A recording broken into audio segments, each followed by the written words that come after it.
from the hit podcast, H.I.T, Human Resources, Insurance, and Technology. I'm your host, Toby Kennedy. As we do every week, we are trying to have bite-sized, digestible conversations that I hope are well curated, thought out, kind of what's going on, news, information, what's going on in the space. And today's episode is going to be no exception for you. It's going to be a great episode. I want to get right into it. Without any further ado, this week's episode is brought to you by Montage Insurance Solutions, and I bring in my guest, Rosamaria. Rosamaria, how are you today?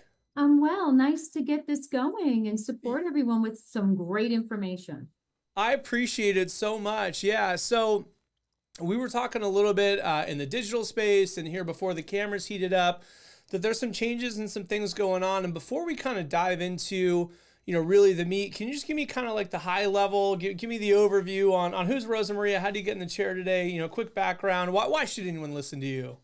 Sure. Yeah. So I started in the insurance industry a bajillion years ago in 2008. And basically I started in Medicare. So my whole background has been around the Medicare industry.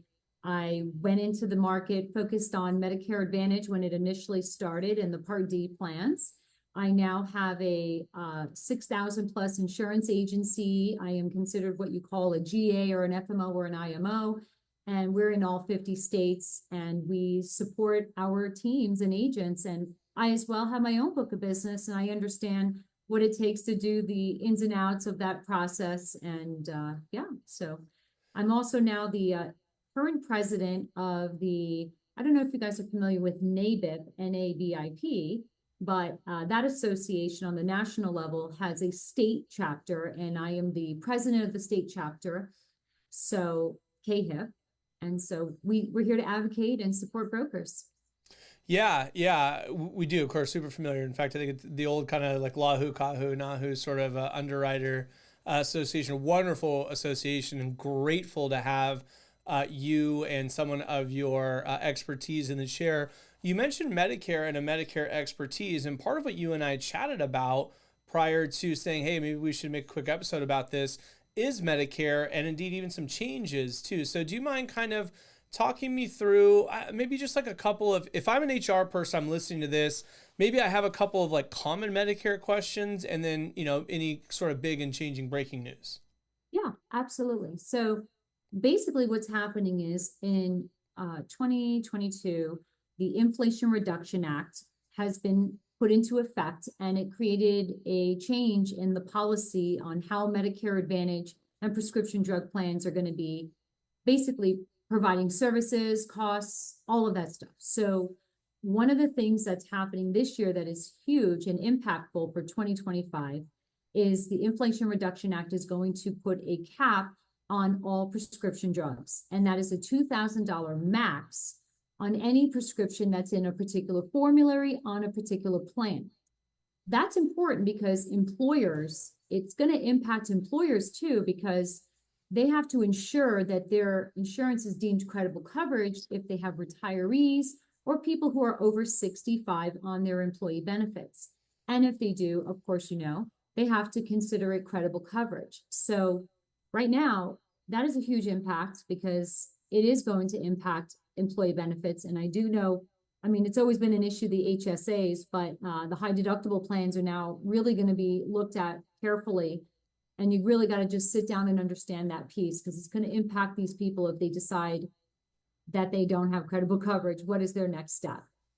And credible coverage is, broadly speaking, sort of saying, hey, what you've got says good or better than Medicare. And kind of, can you give me a little bit of that background? When someone's listening going, sort of what do you mean by this? Why do I have to know this in HR?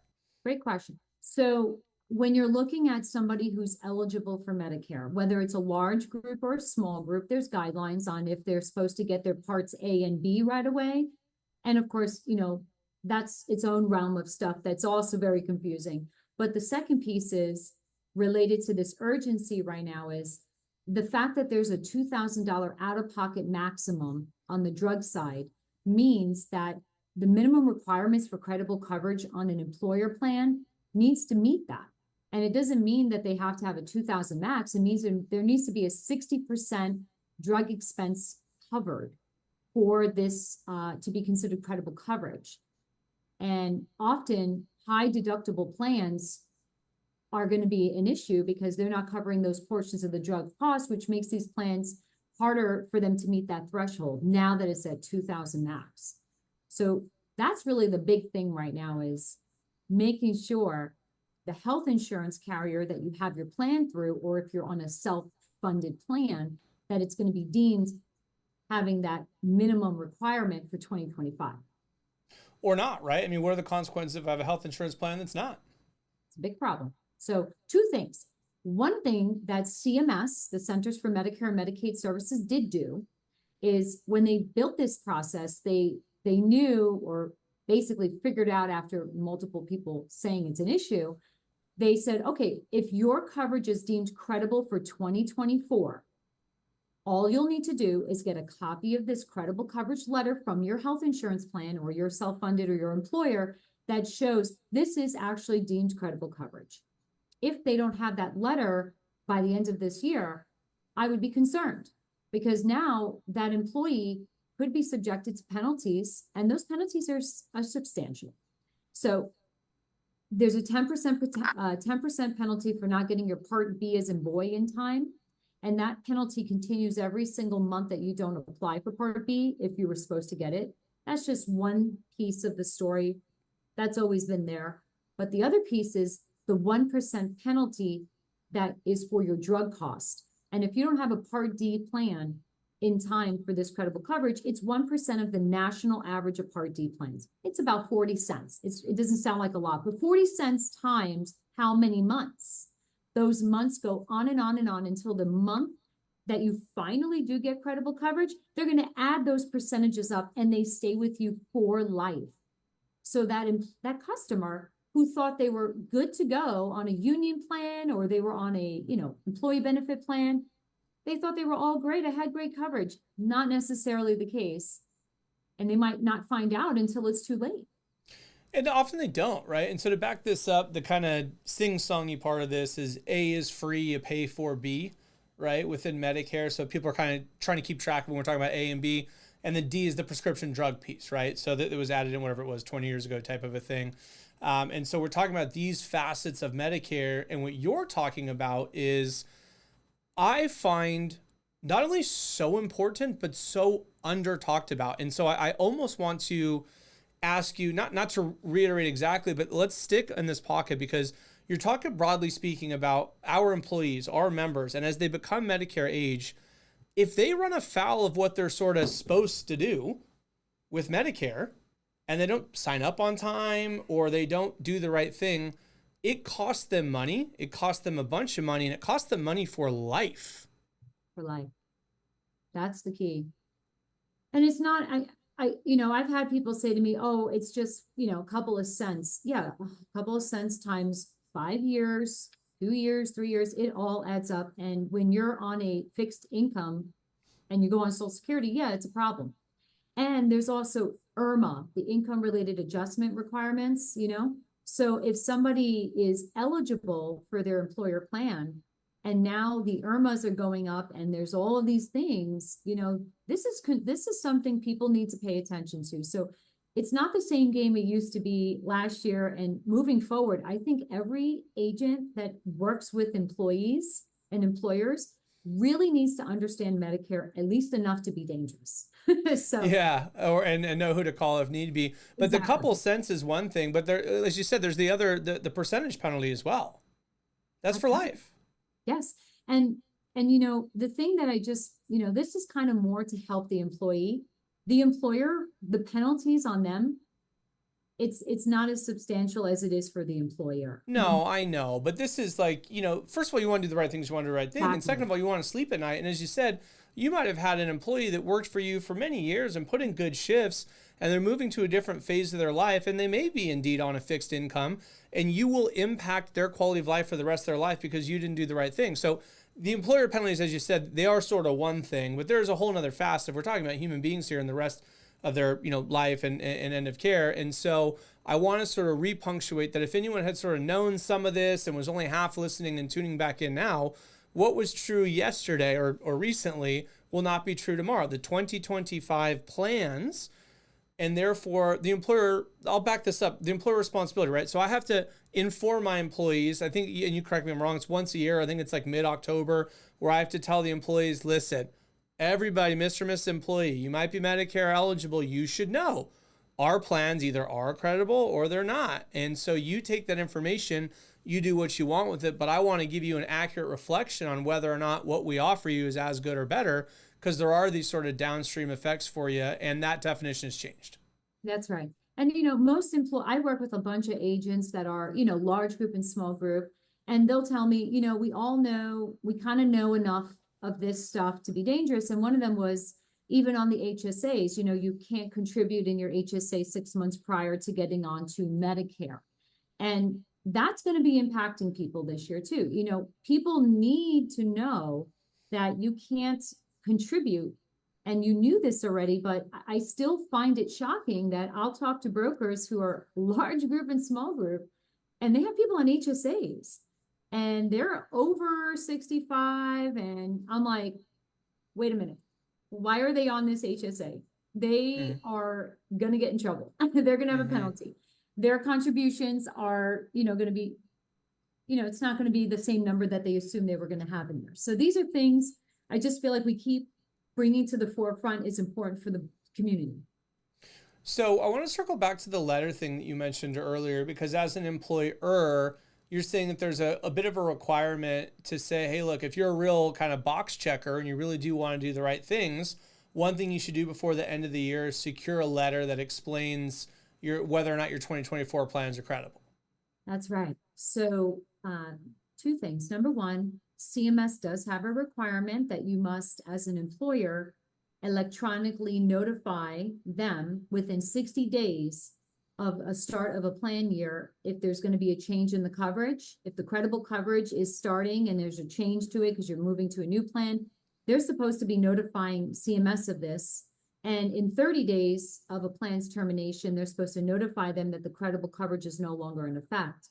So that's something that I do know a lot of employers, especially small group, unless they have a broker that's supporting them, they're not really doing that. And that's concerning because now CMS has, just like anything else, we have AI, we have better technology, the government does too.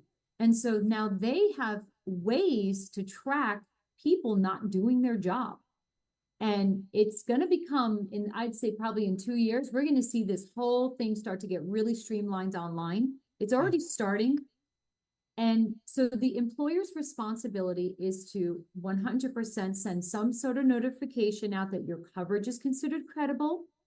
And this is the thing is, if they're not willing to get it from their carrier, if the carrier's not able to provide them that, I would be concerned. I would definitely, question that. Why is the carrier not giving it to me? And then that makes them wonder if it really is deemed credible. And local carriers, they seem to, be, on board with it. I'm talking to regional carriers, national carriers like United Healthcare, Humana, but I mean, they know. So they're pretty much on point with that. But yeah, so priority employer, get that letter to your client, get that to your existing retirees and employees. Yeah, yeah. And again, a lot of this has been enforced before, and some of it has sort of changed with recent legislation. So we come to this mix of maybe you knew some of the legacy stuff or not, and maybe you are aware of some of the new changes or not. Is there anything else that you see from an employer standpoint within the kind of oopsie daisy in the Medicare world that we haven't touched on? Yeah, there's a lot. But let's start with, just related to the HSA we talked about. The high deductible plans are concerning, in my opinion, because the high deductible plans, people always assume they're fine. There is also in there it should be 25% of the maximum coverage, at least maximum benefit on prescription drug, annual max, no annual. Basically, what they're saying is they can't fall short of having at least that minimum. And they still have to have their 2,000 max on the medications, but I know that sounds confusing, but there is this $25,000 overall number that needs to be protecting that employee on their high deductible plan. And I know that these high deductible plans are just getting higher and higher in price every year. Those deductibles just keep going up. So just people need to be paying attention to that. What about the high deductible plans that have employer funding behind them? As MERP long as arrangements, HRAs? yeah, that's fine. I mean, we have those. Yeah, I mean, those are okay as long as they just need to make sure they have somebody that is checked off the box saying, this is still credible for 2025. Yeah. And keep in mind, this whole credible coverage thing, if the coverage is considered credible for 2024, we're good. But they just got to have that letter. And that'll be good for 2025. In 2026, this might change because CMS just put this Band-Aid on that because so many employers, were like, wait a minute, how could this not be, you're not giving us much time to even notify people. Well, hopefully everyone's following great podcasts like this and have great guests like you on and are getting all the information that they need. Any last button to put on this before we kind of get out? Well, not everyone has to stay on employer coverage too. This is the thing. A lot of people assume the employer plan is still the best fit for their needs. There are alternatives now, and Medicare does have some rich benefits in certain scenarios, but not everything. So, just people need to now start thinking outside of the box. It's no longer the same cookie cutter. I work for this employer. This is a great plan. Especially for those people who are not using brokers. I mean, now more than ever, you need a broker. A broker is the person who understands all aspects of this process. And at least, just like anything else, I'm not going to go to do my taxes on my own. I know that my CPA is going to have better understanding of stuff and find me ways to save money. Same goes for your insurance. Yeah, this is awkward because this segment's brought to you by TurboTax. No, I'm just kidding. Well, thank you so much. I appreciate everything you said. I agree with everything you said. And I appreciate you sharing your wisdom and helping our audience learn a little bit about some of these pitfalls and some of these changes coming down the pike. So thank you, Rosamaria. Alrighty. Nice having this time together. Appreciate you. And that's all the time we have for you this week here on the podcast. Thank you to our sponsors, TrueHue. Thank you guys for joining us. Join us next week. Join us every week. And until next week, make this the best week yet.